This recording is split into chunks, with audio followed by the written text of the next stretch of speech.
Okay, so work energy theorem, अब यहाँ पे ये हमारा फर्स्ट इक्वेशन है, that is the equation of motion, v square is equal to u square plus twice as, ये u हम लोग इधर लेकर आते हैं, so v square minus u square is equal to twice of as। अभी इसको divided by m by 2 both side, क्या होगा डिवाइड करोगे तो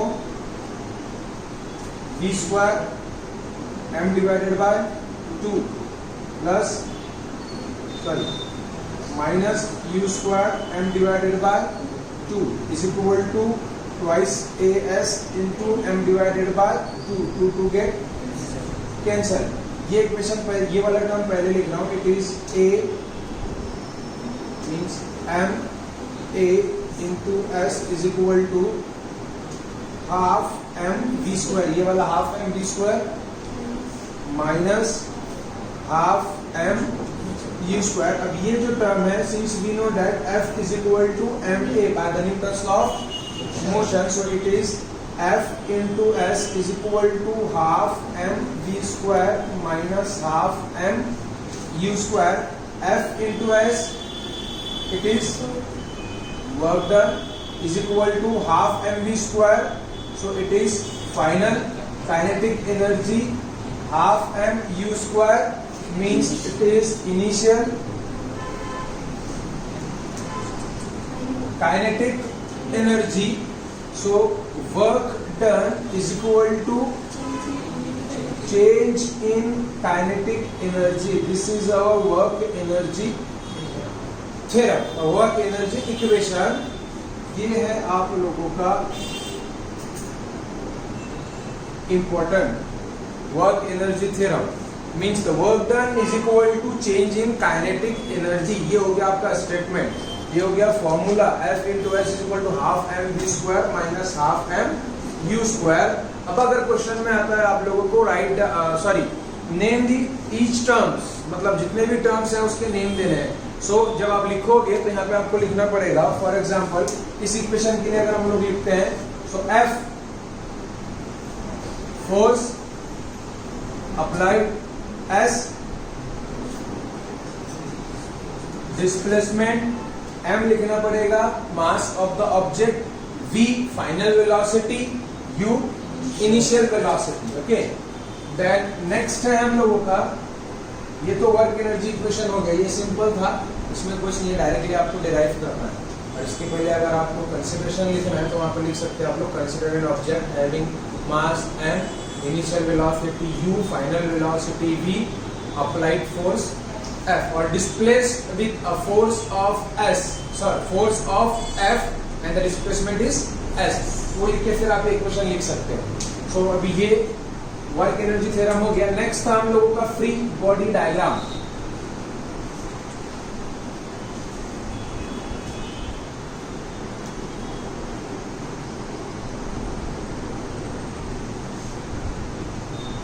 ये फ्री बॉडी डायग्राम एक्चुअल में जब कोई भी डायग्राम या आपको न्यूमेरिकल्स दिया रहेगा, तो उसके लिए बहुत इंपॉर्टेंट है कि ये एक पूरा मैकेनिज्म, पूरा एक सिस्टम आपको गिवन है। अब इस सिस्टम को आप लोगों को डिफरेंशिएट करना है, डिवाइड करना है अलग अलग सेपरेट। सिंपल सा लॉजिक है, हम लोगों के पास यहाँ पे 3 पुलीज है, pulleys 1, 2 and 3, so it is P1, P2 and P3। मैंने नेमिंग नहीं दिया यहाँ पे, नेमिंग ये हो गया आपका P1, ये हो गया आपका P2, ये हो गया आपका P3। ओके, सबसे पहले P1 वाला जो पुली है, यहाँ पे एक वेट लगा है आपका 1 kg, हैंगिंग पोजीशन पे है, उसी पे एक और वेट लगाया है आपने 2 kg। मीन्स एक्चुअल में ये 1 और 2 के बीच में जो स्ट्रिंग लगा रहेगा इसका टेंशन अलग, और 1 से 1 kg का वेट जिस पे अटैच है आपका उसका टेंशन अलग, राइट। मतलब क्या हो गया कि पहले आप लोगों ने ये एक वेट लिया 2 kg का, उसको एक थ्रेड बांधा है, उस थ्रेड को आपने वर्टिकली हैंग करके रखा है, तो उसमें टेंशन आएगा। तो ऑब्वियसली अगर मैं चाहूँ तो यहाँ पे लिख सकता हूँ, from this figure, only from this figure P3 is equal to 2 kg, क्योंकि स्ट्रिंग में वेट कितना आएगा जितना आप लोग उसके ऊपर वेट हैंग करोगे, फॉर एग्जांपल एक वेल से, कुएं से आप लोग पानी निकाल रहे हो, तो वो बकेट आपने डाला है वेल में, पानी पूरा बकेट फुल ऑफ बकेट आपने वाटर निकाला है, तो वो जो रोप टाइट पोजीशन पे रहता है, अगर आप रोप को पकड़ोगे तो वो रोप पे वेट कितना रहेगा, उसमें टेंशन कितना रहेगा, जितना बकेट में वाटर रहेगा, राइट। जितना बकेट में वाटर है मतलब ये सिंपल, ये बकेट ऑफ वाटर हो गया आपका और ये आपका टेंशन हो गया। Means from this figure we can say that T3 is equal to 2 kg। इस फिगर से आप लोग क्या बोल सकते हैं, T2 इज इक्वल टू, नहीं ये नहीं होगा, ये नहीं होगा। क्यों नहीं होगा, इस पे एक और स्ट्रिंग लगा है, उस स्ट्रिंग पे एक और वेट है 2 kg, right. Means T2 is not equal to 1 kg. If we have to calculate this T2, वो T2 कहां से निकलेगा, फ्रॉम दिस पॉइंट, ये सिंपल, ये T2 ये भी T2, तो यहां पे कितना आ गया, ट्वाइस ऑफ T2, 2 टेंशन ना, ये T2 और ये T2 दो स्ट्रिंग लगे हैं, दो स्ट्रिंग से यहाँ पे एक स्ट्रिंग लगा है, मतलब ये दो स्ट्रिंग में वेट कितना आएगा, 3 kg. Now this tension in this 3 kg string is twice T2. So from this diagram, अभी ये देखो मैं आपको सब सेपरेट डायग्राम बता रहा हूँ। सो पहले ये वाला डायग्राम ड्रॉ करता हूँ separate, for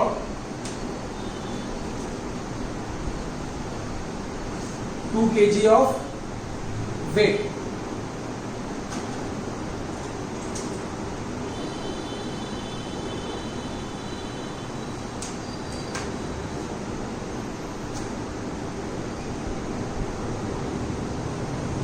Is it right? सिर्फ इतना वाला पार्ट लिया ना, तो इसका 2 kg वेट डाउनवर्ड आएगा, यहाँ पे ये अपवर्ड डायरेक्शन में टेंशन है, तो टेंशन का हमने नेमिंग दिया, दैट इज T3। सो ये हो गया आपका T3, ये हो गया आपका 2 kg. So from this diagram we can say that T3 is equal to 2 kg. Second, for 3 kg weight,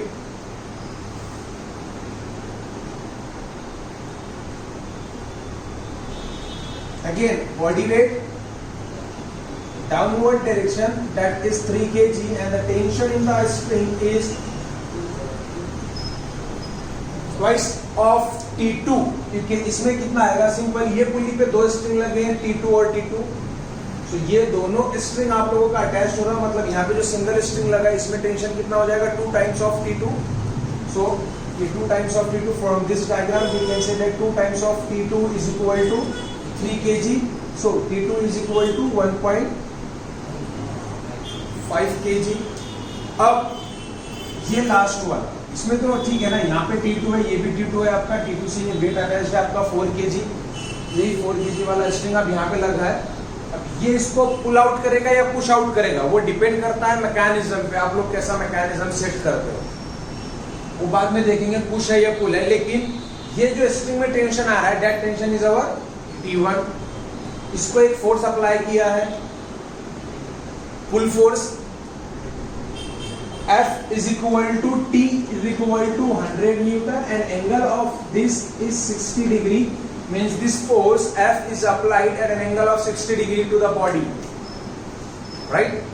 इसको स्ट्रेट हॉरिजॉन्टल पुल नहीं करना है, इसको इंक्लाइन पुल करना है। जब इंक्लाइन पुल करोगे तो इस पे दो कंपोनेंट आएगा, ये बाद में बताता हूँ कंपोनेंट। अगर ये वाला ब्लॉक लोगे आप, सिर्फ ये वाली बॉडी, इसका एक बॉडी वेट डाउनवर्ड, जब ये कॉन्टैक्ट सरफेस पे है तो इसका एक body weight upward, sorry normal reaction upward, एक ये इंक्लाइन फोर्स F और इधर में टेंशन T1 या T जो भी रहेगा, इसका FBD।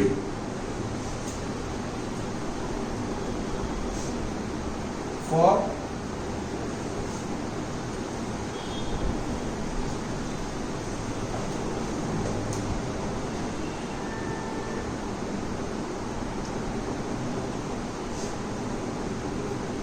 horizontal body. So now this is our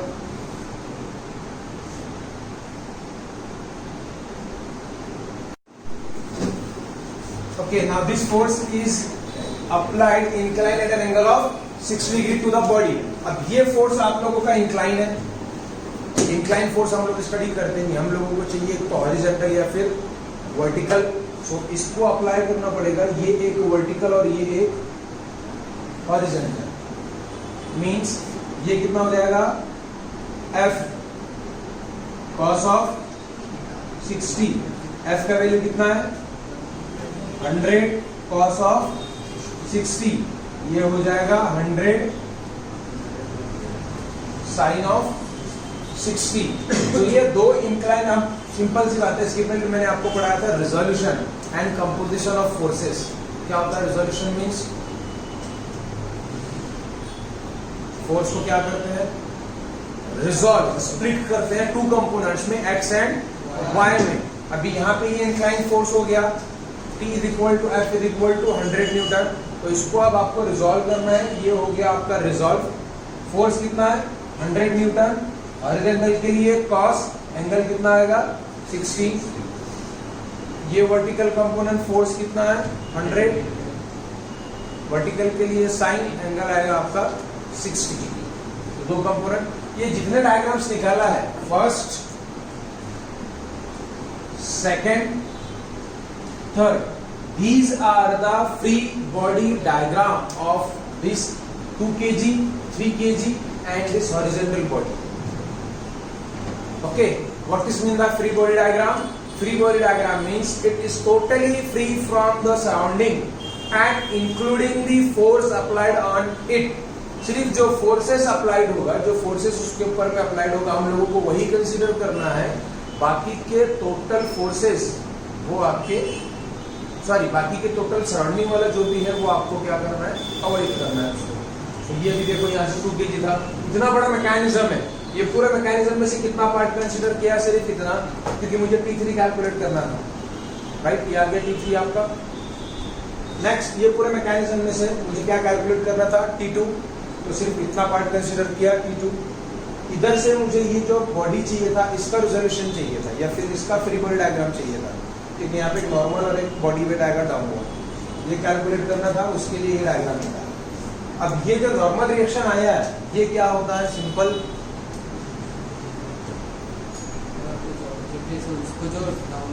ये सरफेस हो गया हॉरिजॉन्टल, इसके ऊपर में आप ये ऑब्जेक्ट रख रहे हो वर्टिकल, तो ये सरफेस और ये ऑब्जेक्ट के बीच में जो कांटेक्ट होता है उसको बोलते हैं कांटेक्ट रिएक्शन और normal reaction. Normal means it is directly applied perpendicular to the plane.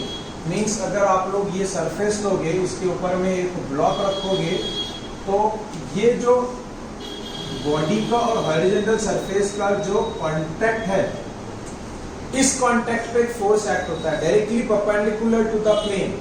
तो ये प्लेन पे परपेंडिकुलर मीन्स ऐसा, ये आपका नॉर्मल रिएक्शन। और यही फोर्स हम किधर लेते हैं, ये अप आ रहा है, मतलब यहां से बाहर भी तो आएगा, तो यही फोर्स हमारा N, ये हो गया नॉर्मल रिएक्शन। सेम अगर आप लोगों के पास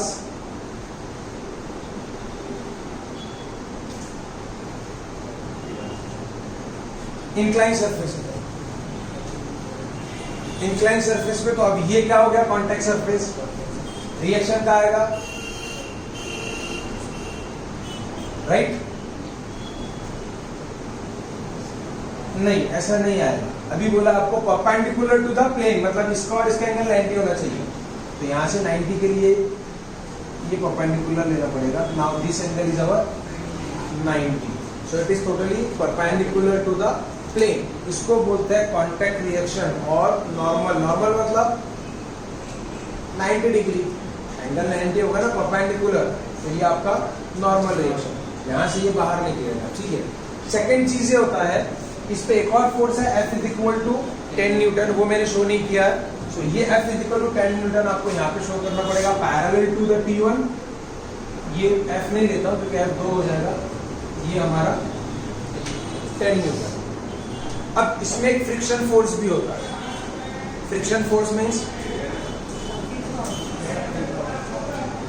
the resistive force which is offered by the body, इसके पहले बताया था मैंने, ये ऐसा अगर आप रखोगे तो ये एक लेफ्ट और एक राइट ऐसा मूव करते हैं ना, तो ये दोनों के बीच में जो रेजिस्टिव फोर्स ऑफर्ड होगा, मतलब इसको भी अपोज करेगा, इसको भी अपोज करेगा, तो वो क्या होगा, या फिर एक काम करते हैं, इसको हॉरिजॉन्टल एज इट इज रखते हैं, ये इधर जाएगा, मतलब अप वाला बॉडी किधर जा रहा है, राइट साइड को। जब राइट साइड को जा रहा है तो फ्रिक्शन इसके अपोजिट साइड में एक्ट होगा। मैंने आपको बोला resistive force offered by the body. What is mean by resistance? Resist करना मीन्स अपोज करना या उसको रोकना, राइट। और रेजिस्टिव फोर्स मतलब जो भी जिस डायरेक्शन में आपका बॉडी जाएगा उसके अपोजिट डायरेक्शन में फोर्स का एक्ट होना।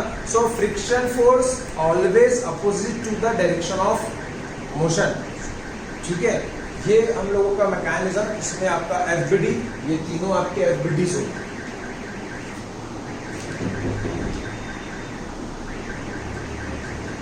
नहीं हुआ?